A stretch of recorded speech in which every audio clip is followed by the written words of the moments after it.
Hey, David, we see more and more sexual assault allegations and sexual harassment allegations against candidates, and it seems to matter less than ever. Do voters even care about sexual harassment anymore?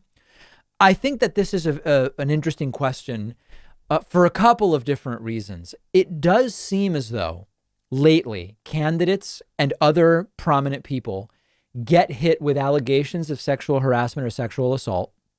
They don't drop out or resign or go into therapy or whatever. There's different ways that it's sometimes handled. And they still sort of do okay. I mean, Donald Trump is example number one, accused by, 16 to 48 different women at different points in time, and didn't drop out and was elected president, period.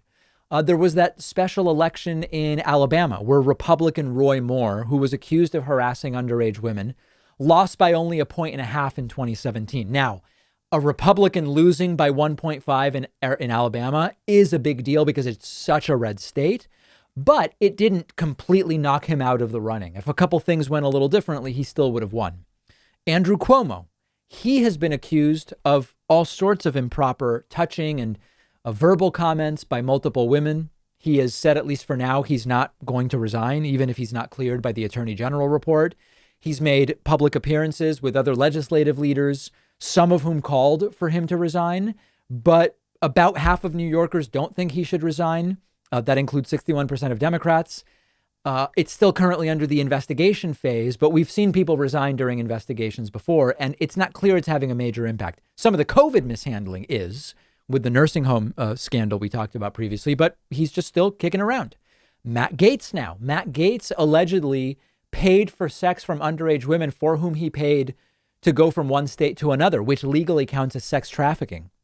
Not facing too many calls to resign. The Republican caucus is basically behind him.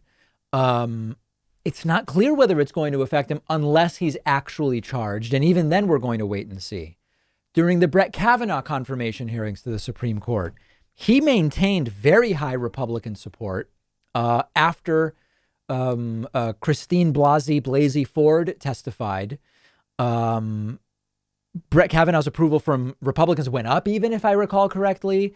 So there's a couple different things going on here. We sort of knew a lot of people didn't really care, but increasingly it seems as though it's not playing a role in politics, where there are more people taking the approach of, it depends who you talk to, but a lot of Democrats taking the approach of, if Republicans aren't going to hold them accountable, why are we going to go crazy? The Al Franken situation comes to mind, where compared to the things Republicans have been accused of and just stuck it out, Al Franken's resignation is now seen as premature by many, given what he was accused of. An untasteful joke, for tasteless joke, no doubt about it.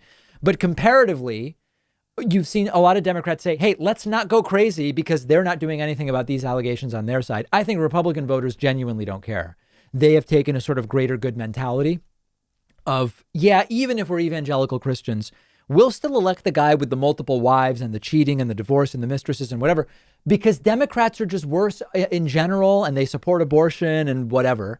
So they justify it that way. So I think that while individuals in their lives care about sexual harassment and sexual assault, I think politically it is less of a successful or effective hatchet to end someone's career. And that's a result both of some aspects from the right and some aspects from the left, although the left has been far more consistent when it came to Al Franken, Anthony Weiner, in just abandoning the accused people. I think some sort of realpolitik type pragmatic perspective lately is making even some on the left reconsider whether we should just leave the sexual harassment to that's the personal life of the individual and at least claim that it has nothing to do with their actions as an elected official.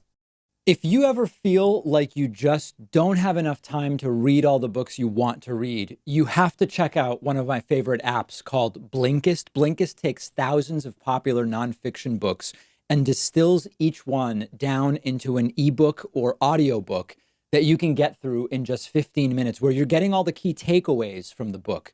Just imagine how you'll be able to expand your horizons and knowledge by being able to soak up all of the important insights from 10 different books in an afternoon.